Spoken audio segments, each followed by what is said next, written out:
Hey, it's Ducky, and for Christmas my partner got me Ohuhu markers and 120 set, and apparently they've been sold out everywhere, so it was a nightmare to get them, and I'm so excited.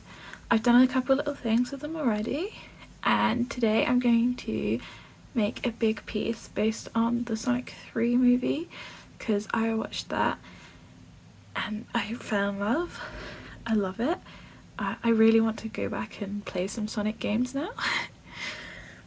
But I did swatch the Ohuhu markers on this sheet I found online. Well, my partner found it online. And I did that as soon as I bought them. As soon as I got them. So there isn't any video of that because I didn't have a tripod at my partner's house at Christmas. So that's that. So apologies for that. That would have been super satisfying, but I was just too excited. So let's get into it. So first things first, I will be talking about the Sonic 3 movie and drawing some references from it, so there won't be any big spoilers in it, and I will make an effort to make sure I don't put any big spoilers in it, but there will probably be some soft spoilers. So if you don't want to know anything about this film before you've seen it, maybe skip this one. So I watched Sonic on the 28th of December, and yeah, I kept taking breaks and procrastinated finishing this piece for ages, so that's why it's like over a month later and you're seeing this. But also, maybe the week before I saw it was the first time I had watched any of the Sonic movies, so it was really good to see all three of them so close to each other.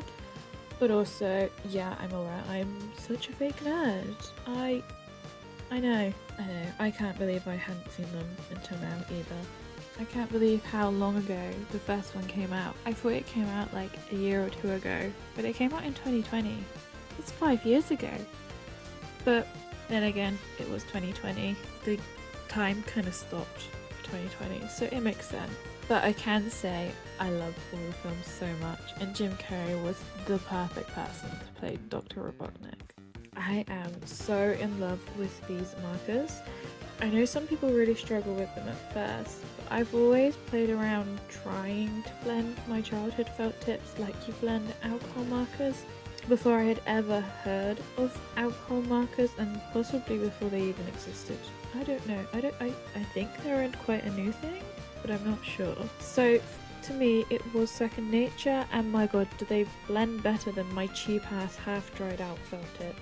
It was probably not the best idea to start with colouring Sonic because it was one of the focal points of the page, and I think in the end you can really see the improvements, especially against shadow on the other side, which is what I did pretty much last. But yeah, I have significantly improved from the first thing I did, and they are so fun to play with and so much quicker than anything like even felt tips and pencil drawings, like so much quicker to do anything. I love it. I really struggled with Dr. Robotnik. I haven't drawn people in ages, and I've realised I really need to practice it, so you'll probably see some sketchbook sessions coming up where we're drawing people from Pinterest. It does not look like Jim Carrey, but it looks like a person, and more importantly looks like a man. So I'm taking it as a win. I know I'm not the only person who cannot draw men to save their lives. I just can't. They always end up looking like women or just not looking like people at all. I probably do need to practice that, but I just like drawing pretty girls. These markers were so good for getting that glowing effect that's in all the Sonic movies, especially for the quill that Dr.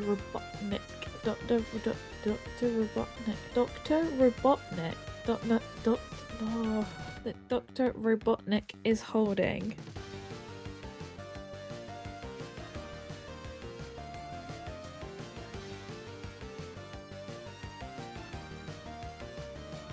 And here I am doing the hand, and it looks so good. It's a great hand, but it's not going to be like that for long. I had to ruin it, of course. So I learnt if you oversaturate the paper too much, like I did when I was colouring in his jacket, especially with the plastic piece behind it to protect the pages. You can run the risk of the ink spreading quite badly, as it has here on his hand. Oh no! What? Look, it's spread all over. It's fine. No, it isn't.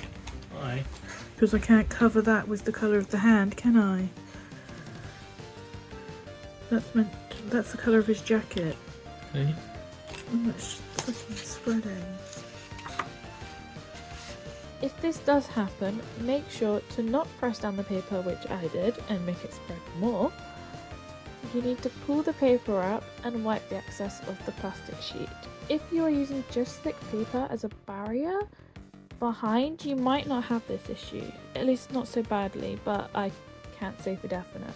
And I did leave in some of my initial breakdown over this, but then every word became a swear word, so I decided that was a good time to cut that off. I very nearly broke down crying over this. I was already very overstimulated from Christmas. This was very soon after Christmas when I filmed that part. I found if I used the colours blender, I could pick up some of the colour and get rid of some of that bright red. And then I also used some light skin coloured pencils and a white gel pen to try and go over it. It doesn't look great if you look at it close, but it did mitigate some of the bleed. When it initially happened, obviously I was really upset, as you can tell. But then once the page was completely finished, you can barely notice it. And I had even forgotten about it until I came to editing the video and came across the breakdown, so I don't think it's that big of a deal, really. But it is something I am more aware of and will look out for, because I am sure it could happen at a focal point of an art piece and it wouldn't be so not obvious. So I am making sure to be a bit more careful now. Because it was right at the beginning of me playing with these markers, I didn't realise that you can still kind of blend things once they're dry, so you don't have to put quite so much on and oversaturate the paper quite so much. You can let it dry and then go over and it will still blend. You just need to get an initial bit of blending going first. So it hasn't happened since then, so I think I've learnt from it, hopefully. I decided to use coloured pencils for all my line art because I knew from watching other people's videos that alcohol markers will smudge graphite pencil leads and can make the colours look very muddy, which obviously I don't want. It also helped me lay out where all the main colours would be before I started colouring, because I have a very bad habit of getting into the groove of things and not looking at my reference picture and then realising I've done it wrong because I've been too in the zone and not looking at the reference, and I've coloured in something that shouldn't be coloured in that colour. So that was really helpful, and it also just meant I didn't have to think so hard when I was doing the colouring either. On Knuckles I started utilising an underpainting because I saw Siren Sketches doing it in her marker videos, and I also then had a go at it with a drawing in my daily doodle diary, and I really liked the effect and it was really good for getting those initial shadows down, so I wanted to do it on this piece too. If you don't know what an underpainting is, it's basically just where you put a layer of colour down in the shadows and sometimes the highlights, which creates a very seamless shadow that you can then darken if necessary once you've added the colour. So you put down like a grey in the shadows, and then you put the main colour over the shadows and then also over the rest of the bit, and it gives a nice gradual shadow to the areas that you've done the underpainting. It's a really nice look, and then afterwards, if necessary, you can darken the shadows more, and I just really like the look of it. It makes it look so much more professional, I think. For the Ohuhu markers, I got the 120 set in the Honolulu. I think I've got the B series because I think I've got a brush tip and a bullet, which it doesn't really matter to me which Honolulu ones I get because I don't really use a chisel or a bullet point nib. I will pretty much exclusively use the brush nibs anyway. But back to the set that I've actually got. I think there's a really good variety of colours in it. but I do feel I am going to struggle making different skin tones with this set. Most of the skin tone colours are either very, very dark or very light. There's not really that many mid-tones in my set, so I think if I was going to get any more, I'm pretty sure there is a skin colour set, so possibly that one.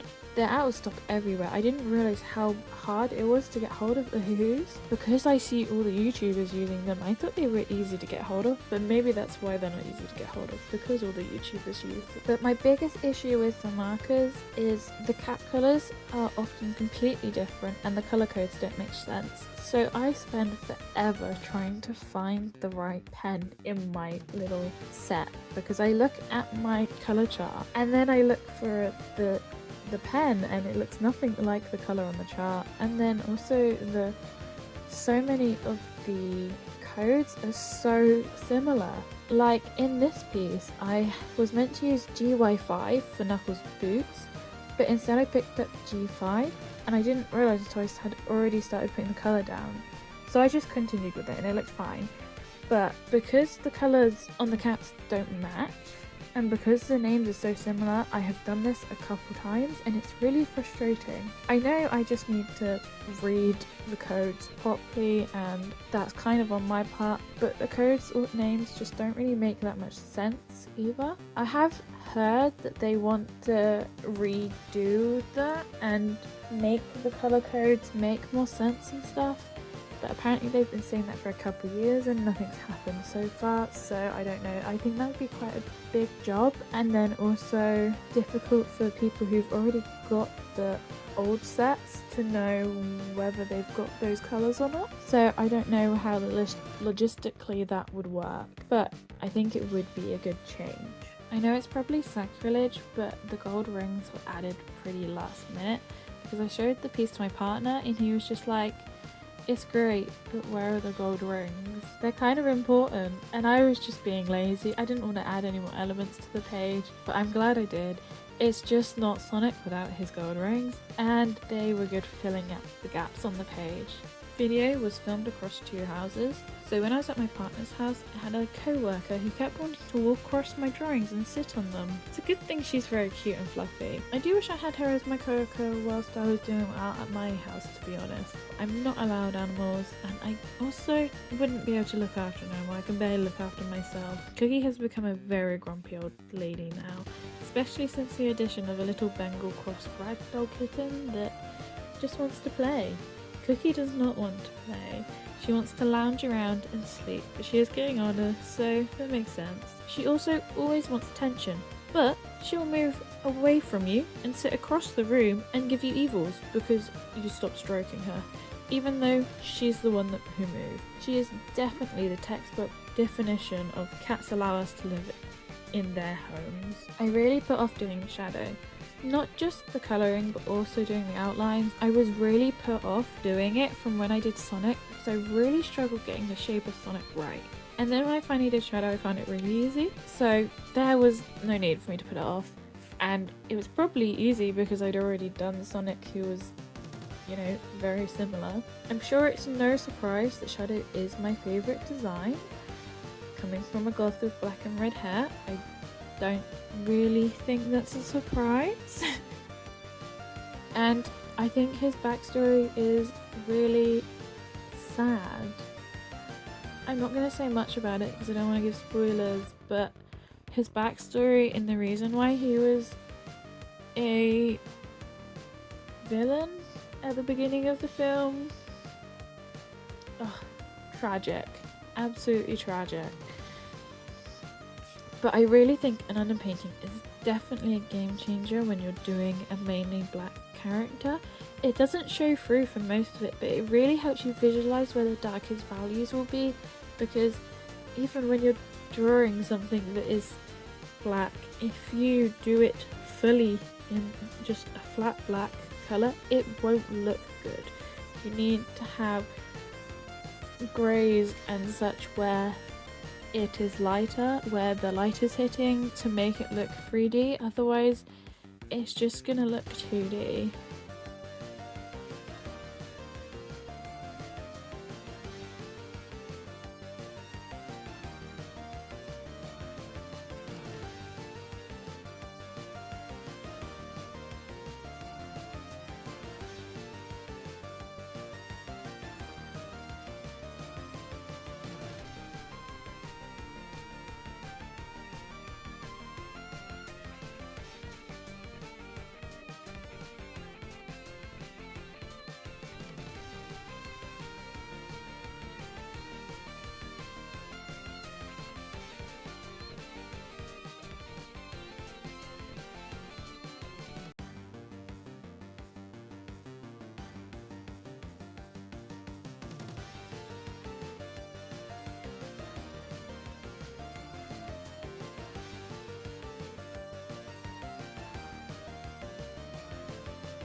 So when I watched the film and saw the end credit scene, obviously I was expecting there to be a fourth Sonic movie, and now it has been confirmed. So what do people think about there being a fourth Sonic movie coming? I'm looking forward to it because they've done a great job with the last three, and I do love Amy, she's very cute. However, I am concerned that it might just become one of those things where they keep milking it for money and it just keeps going on and on and on. Because how many good movies can you make from a series before it gets boring or repetitive or it just feels a bit weird? We've all seen Fast and Furious go far too far with the car in space. You know, it didn't make much sense, and I left that film feeling a bit like, what had I watched? And I don't want them to do that to Sonic because it is such a great series. Watching these films has really made me want to play some Sonic games. I didn't really grow up with video games, so for me the most I ever played was, I think, looking at the DS games that came out of Sonic, I think it was Sonic Rush Adventure. But I was never very good at getting very far in games as a kid. I didn't have anyone around me who knew how to play games, so I never had any help. I think the only game I ever completed as a kid was a Cheetah Girls game. I think I completed that a couple times, to be honest. Really random. It wasn't until I was like 14 that I had ever even played a game on like an Xbox or a PlayStation, and I'm still in fact learning how to play platformer games and how to do a combo attacks because I haven't really played any. I've started with Hollow Knight recently, and my boyfriend had to help me, and I kept getting so frustrated because it's just such a different game mechanic that to him it's what he grew up with, but for me it's not something I've ever really played. I've got so used to the modern games where you die and you're just back at a checkpoint, or it doesn't really affect the game. So building up my tolerance to being okay if I die and lose everything and not wanting to rage quit is a slow process, especially with being constantly overstimulated and stressed courtesy of my autism and my nurse dementia at the moment. So, which if anyone has any tips on how to deal with dementia when you're autistic and can't put boundaries in place like you do with everyone else because they don't understand or remember, please give them to me because I am struggling with that a lot at the moment. I realise I haven't mentioned Tails at all. In the movie, I did find him a little annoying, like a little brother who wants to spend all their time with you but you want some personal space. But I love how he came out in my drawing. I really think it was my favourite part of the whole piece.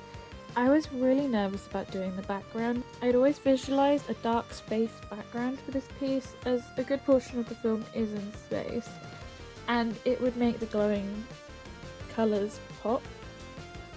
But I was so nervous about how long it would take and having to blend different colours into dark grey and black.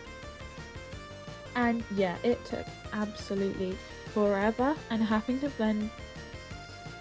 And yeah, it took absolutely forever and I was really bored of it by the end.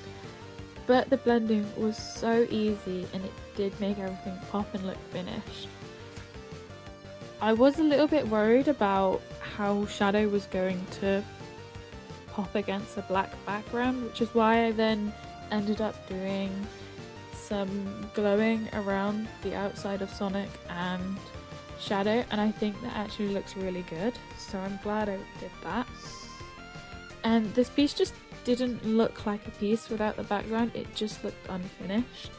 So I'm really glad I did end up doing it, even though I was worried that my markers were gonna run out, but they are still nice and juicy and like new, so that's always a plus.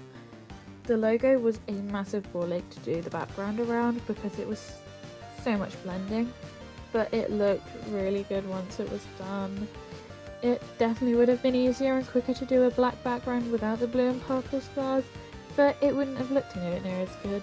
On the first page I did eventually have to cover and colour over some of the stars because I had gone a little overboard with how many I'd put on the page, which is a shame because of how long I spent blending them all out, but it did look better with a couple of them covered.